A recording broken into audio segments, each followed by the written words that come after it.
There are two problems with the question why that I can think of right off the bat. I know we all like to ask why whenever there's a problem that arises, whenever there's something we don't understand. A lot of times our first thought is why? Why is this happening? And we automatically go up to our intellectual mind to get an answer for that question. But the problem with why, the first problem with why, is that there's always another one right after it. No matter how deep the answer is, you can always just follow it up with another why. And so the question why often leads you on an endless pursuit, an endless intellectual, analytical pursuit. And that can be very entertaining, but it doesn't really provide any satisfying answer in the long run, especially when it comes to interpersonal problems, relationship problems, and you wonder why your partner did something. I'm sure if any of you are parents, you've often asked your child why did you do that, and really the child has no answer for that. They don't know why they did it.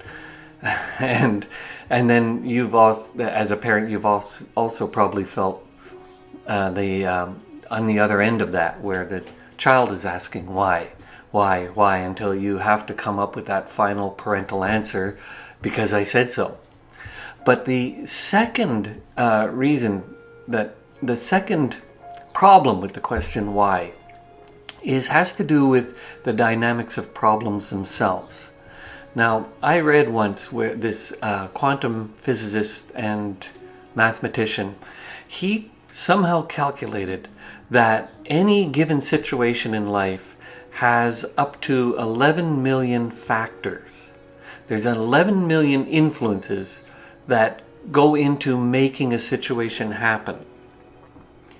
I don't know how he counted it. I don't know if that's true, but I do know that if I were ever to look at a situation and start considering all the interlocking factors there, that I would come up with a lot. There'd be a lot of possible reasons as to what's making this situation go the way it's going, or what's making this situation exist. The human intellect, as far as I can tell, can only comprehend 25 factors at any one time. So you've got 11 million factors coming together to create a situation, and you've got the human intellect's ability to comprehend 25. To recap, I'm going to use some basic animation here. Whenever you have a problem in your life, what makes it a problem is usually that you feel confined by it, challenged by it, or you experience a certain degree of limitation within the boundaries of the problem. That's what makes a problem a problem. Also, the presence of irritation or anxiety contribute to the existence of that problem. Now, when you ask why this problem exists, you initiate a kind of an analytical response, a kind of a mind searching for the key answer that you're searching for. Because if you know the answer of why it exists, you're sure that you can be free of the problem. Now, the limitation in asking why is that the intellect can only comprehend 25 factors. Now, I know this is just an estimate.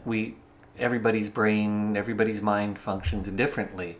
But let's just say, in general, the intellect can comprehend 25 factors at any given time, and can only hold those 25 factors. And that's as big a picture as the intellect can get. However, there are millions of factors that create the problem, or that add to the problem. And the intellect is not capable of containing all those factors. So whenever you ask why, you're only, like you're looking up at the night sky and you're only looking at one small portion of the night sky, thinking that that's all the stars there are. But when you look back, you see that there are millions, as Carl Sagan says, billions and billions of them. So you can see here the illustration, 11 million factors, the human intellect being capable of only comprehending 25 at any given time. This is one of those occasions where the cliche, you do the math, literally applies. So asking why can bring up maybe the understanding of 15, 20 factors at any given time, but you never get the overall picture whenever you're asking why. Why seems to narrow the focus rather than expand it, allow you to pull back and see the bigger picture. So now I've come up with a third understanding of why the question why is not that helpful. The third one is that asking the question why actually takes you away from the purpose of the problem itself.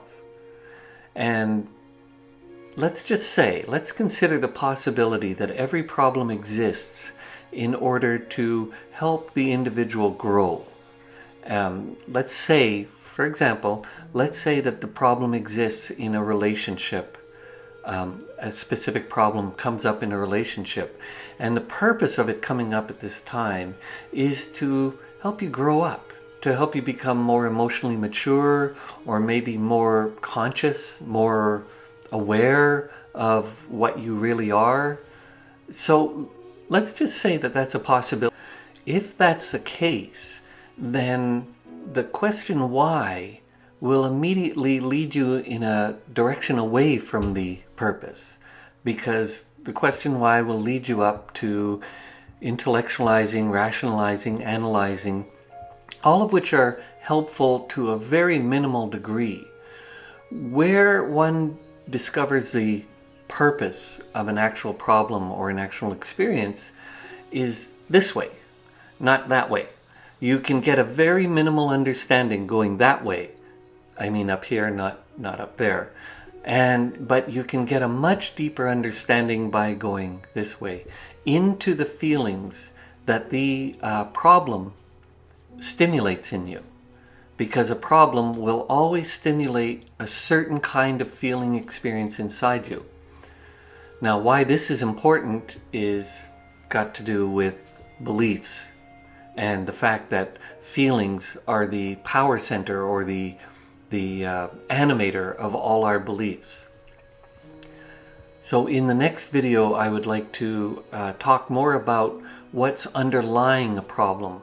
Once we give up the question why, once we stop pursuing the endless chase after the question why, then we can look at the underlying experience of every single problem, every relationship problem we ever have.